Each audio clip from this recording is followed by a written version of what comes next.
Good morning, ladies and gentlemen. Think of a boy, the youngest in the family, adored and indulged by his parents and older sister. A mama's boy.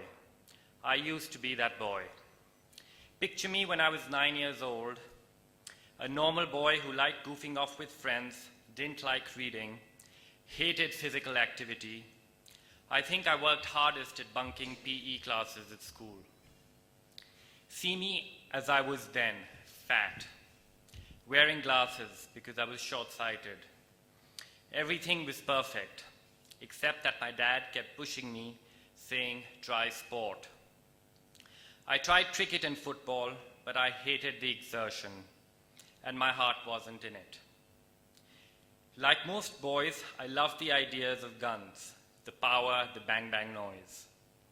One Sunday, as my dad was cleaning his 3 guns, I thought, maybe I should try shooting as a sport. At least I won't have to run around. That's how it began. So how does a boy who is neither talented nor athletic win Olympic gold? Friends, there are 1,000 ways to be successful, and I am nobody to tell you the way that is right for you. No one can do that. Each one of us has to find our own path, the way that works the best for you. At the same time, I welcome the opportunity to share with you some of my experiences and hope that they will help you find your individual path in your journey to success. Because you know that no matter how many people support you and help you, when you perform, you are alone.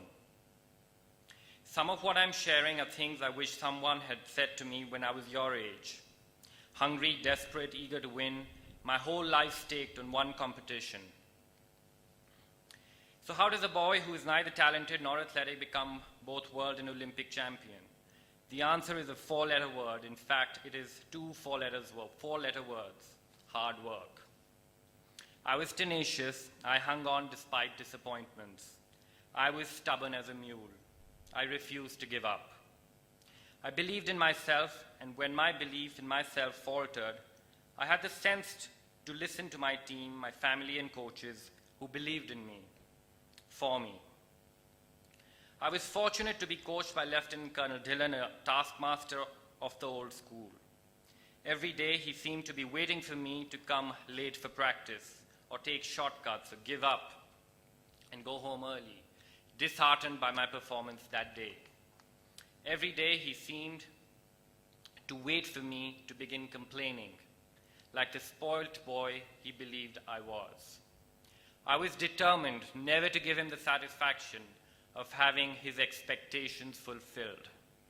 Every day he waited in vain, till he suddenly shifted his expectations off me and began enrolling me in shooting competitions. Meanwhile, I was undergoing a transformation of another sort. What began as bloody-mindedness, I would never give the colonel the satisfaction that I gave up or gave in, ended in seduction. I was seduced by the call of the bullseye, one tiny dot that called me over and over again, saying, come and get me. And I followed the call gladly, willingly. Of course, I paid the price for following my passion.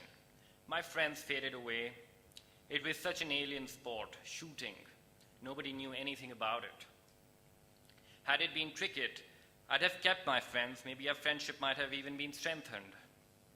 But with shooting, there was no chance. A gun and a target don't allow talk, not even encouraging talk. You must understand that those days children lived very different lives. You went to school, came home, played outside with your friends, and got back home. There were no malls at which you could hang out, so I just kept on going to school and shooting every afternoon. My mother managed my schedule with military precision, and life was full. I was 13 when I saw the wonderful Jaspal run at the 1996 Olympics in Atlanta. My sister swears I told her then that I would win Olympic gold. For the first time in my life, I had dedicated myself, committed myself to something. And as I spent more and more time shooting, I found myself fascinated by the sport. In the beginning, obviously, I wanted to maximize my score. I had one single focus: hit as many shots as I can into the very center of the bullseye. But as I got better, I found that just a great score alone did not make me feel good. You know you are athletes. Some days seem to be charmed. You're not making any special effort, but you're breaking records in training. Your action is so smooth that you might as well be gliding on air. Everything goes right, but there's a but in your head and your heart. You know that this is just a lucky chance. You can neither predict nor control when it will happen again. In fact, it may never happen again. So what good is a lucky performance? Not much good. I wish someone had told me that more than getting the perfect score that would give me satisfaction, what would give me a sense of achievement was when I knew that this score came from my effort, from something I had done, rather than because I was having a lucky day. It shocked me shooting 600 out of 600 and feeling lousy. I thought to myself, if even winning is not enough, then what is it that I'm trying to do here? I groped my way forward to find another goal to focus on. Now what I wanted was to win and feel good about winning. Friends, this is a point you may have already have reached. I want to assure you that dissatisfaction with perfect scores is normal, because you know that in reality, when you will be competing against a whole bunch of very talented, skilled practitioners of your sport, and you need more than just luck to get the goal you want. In those days, there were no organizations or systems that exposed athletes to the facilities, training, and equipment of sport in the international arena. You, dear friends, are in a fortunate position. Organizations such as the GoSports Foundation are committed to your welfare, working actively to ensure young athletes with world-class potential receive the support, knowledge, and encouragement to empower them to achieve their dreams. I attended shooting camps in Germany where I shot against the best marksmen and saw no shame in losing to them. Instead, I learned. It helped me that I was a boy and awestruck at shooting alongside such illustrious people. But this itself became a problem. If you look up to someone, you can never seriously compete against them. Think about it. If you find yourself in a swimming competition against Michael Phelps, would you really be able to put your heart and soul into beating him? Even if you did try, in your heart of hearts, do you really believe you could beat him? I wish someone had told me that it's not always about how good you are and how hard you work and how much practice you put in. You need to be mentally tough. If you have to shoot against the person you admire, you have to be able to put that admiration aside. Otherwise, you might as well not compete, because you have already lost this competition in your head. My Swiss-German coaches, Gabi Bühlmann and Heinz Reinkemeyer, saw my niceness as a major hurdle in my ability to win matches. Now, I don't think I'm so much nicer than the average person. I'm a regular, gentle, polite person, but regular, gentle, and polite does not win you matches. I needed a killer instinct, me versus you all type of mental toughness. Today, many people misunderstand it for arrogance or aloofness, but it was a shield I developed against people because I had to develop it if I wanted to have a serious shot at winning my dreams. I wish someone had told me that I would be misunderstood by so many people as I worked to attain a quest that would make us all proud. It hurt then, and it hurt now. It hurts now. Only now it doesn't hurt as much because you get used to things. You don't let them affect you as much. I have always been a diligent student. No detail is too small to interest me. I want to know everything about everything that has to do with shooting. Even today, when I do know a few things, I keep looking for new things to learn to get better, always better. I may never be perfect. That's okay. But I can always be better than I was yesterday.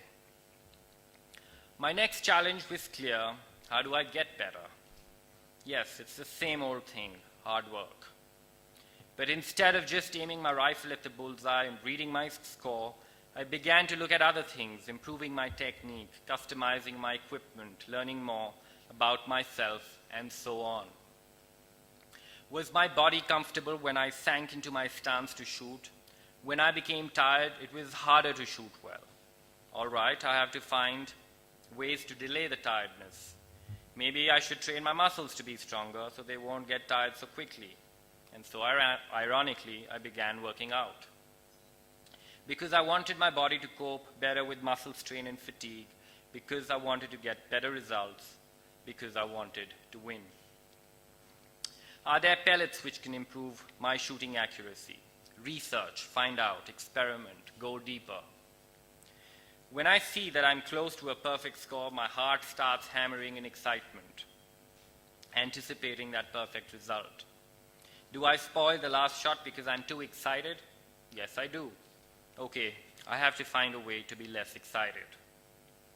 I'd like to emphasize that I did all this at various times of my life to break out of stuck situations, but always, whether I was stuck or not, whether I was winning or losing, what I followed rigorously, almost religiously, was my training. I never compromised. One day I was doing crunches in reps of 25.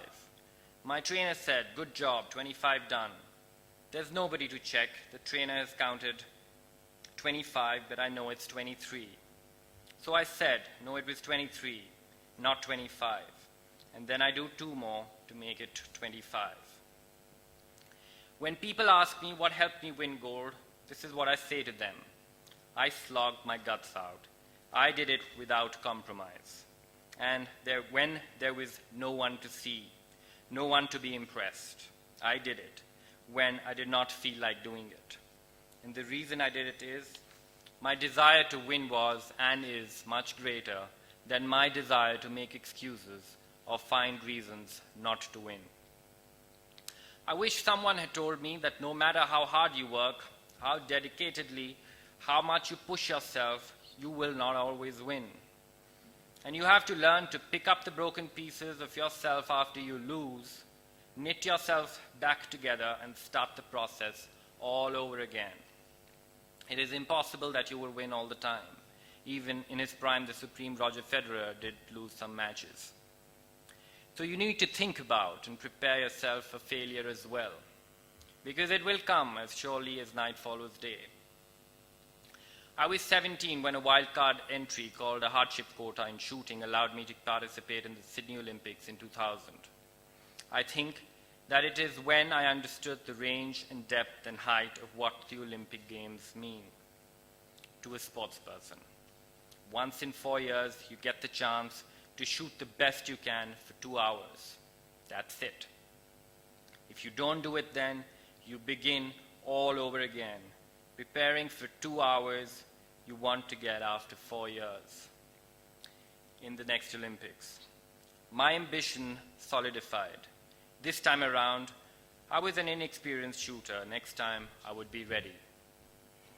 I wish someone had told me that winning at sport was about so much more than sport. For instance, I needed to be able to deal with my luggage getting lost when I needed my equipment to train for a competition. Once I had to wait at the airport for hours because someone forgot to reserve a hotel room, and I was literally stranded in another country with nowhere to go until the organizers booked me a hotel room.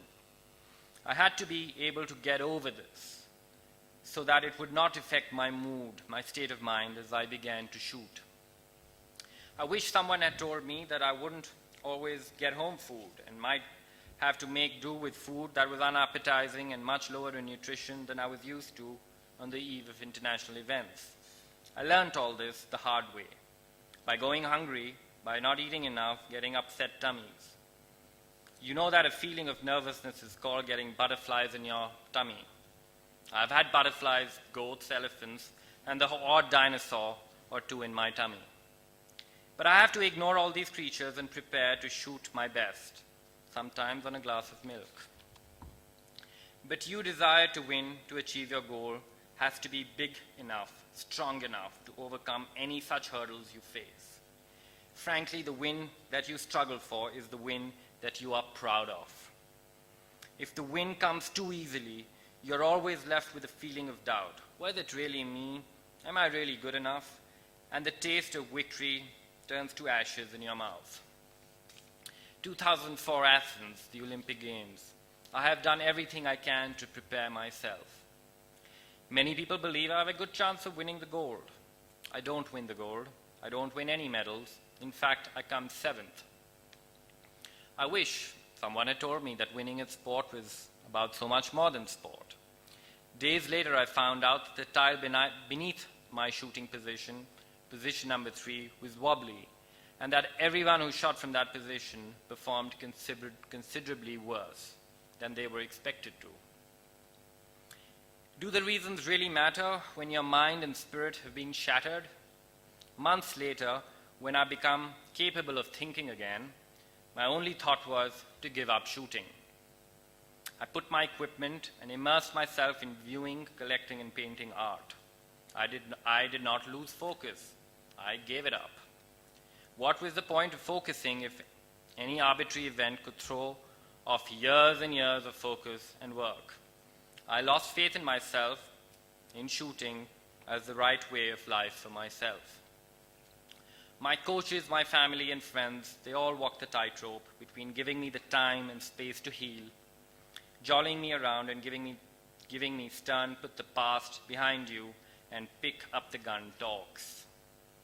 More than a year later, my spirit began to stir feebly. The 2006 World Championships were a pain in the back, literally.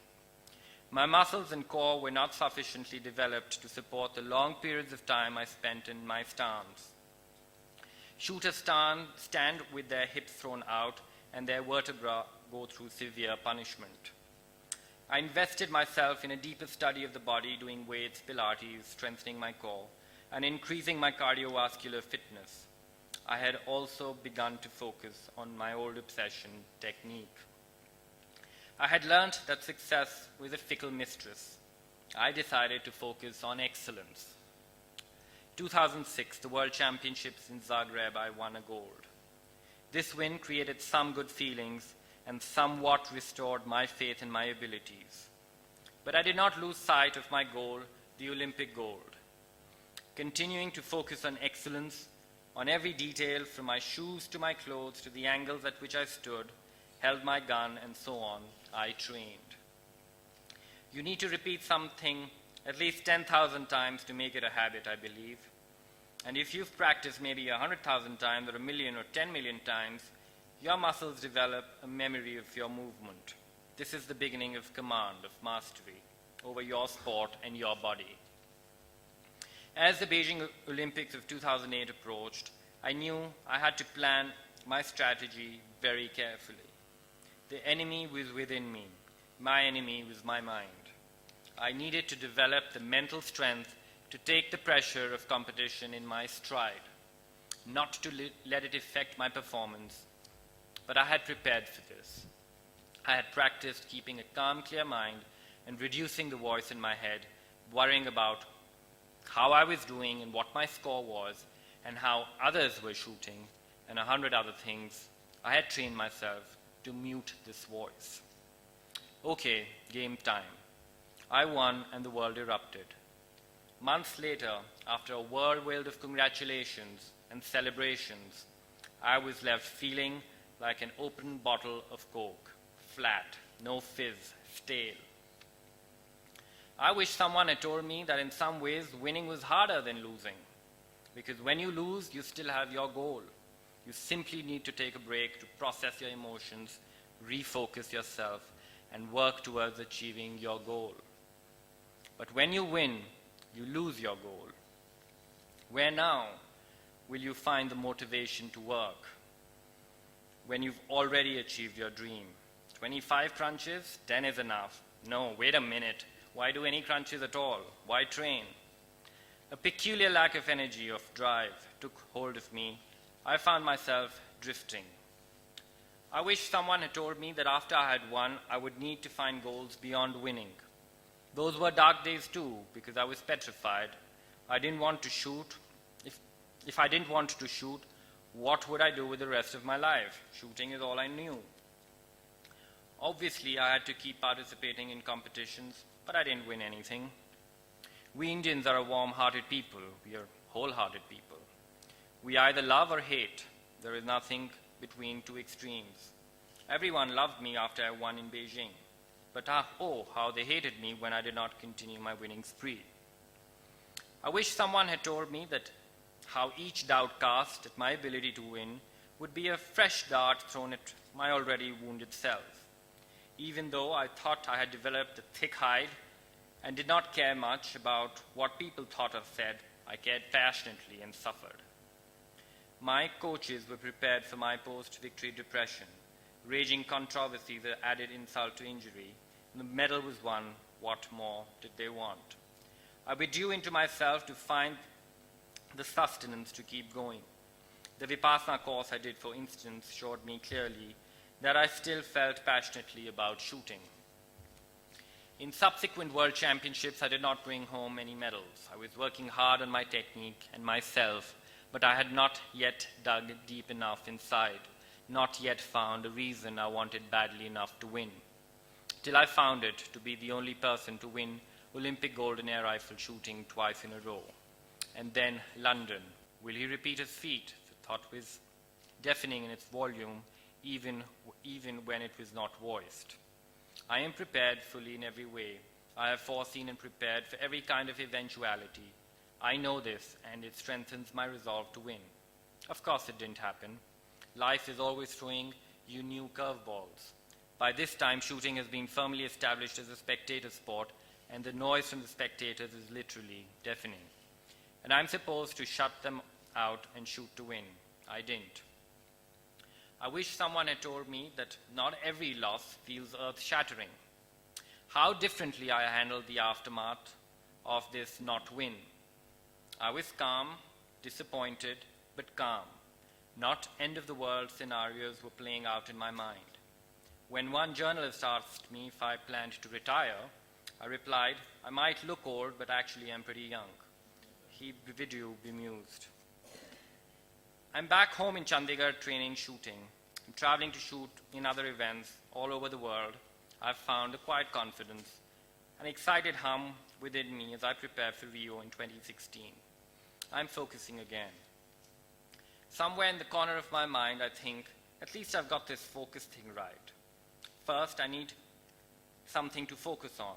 Secondly, what I focus on will keep shifting depending on what happens in my life and in my head. I have never been more committed to my sport, and as I explore it more deeply, I also get to know myself better, what motivates me, what excites me, what keeps me going, what I am indifferent to. I wanted to quit shooting after Beijing, not imagining what more I could aspire for. But I dug deep and found the courage to put myself on the line. So I put myself on the line, and I failed.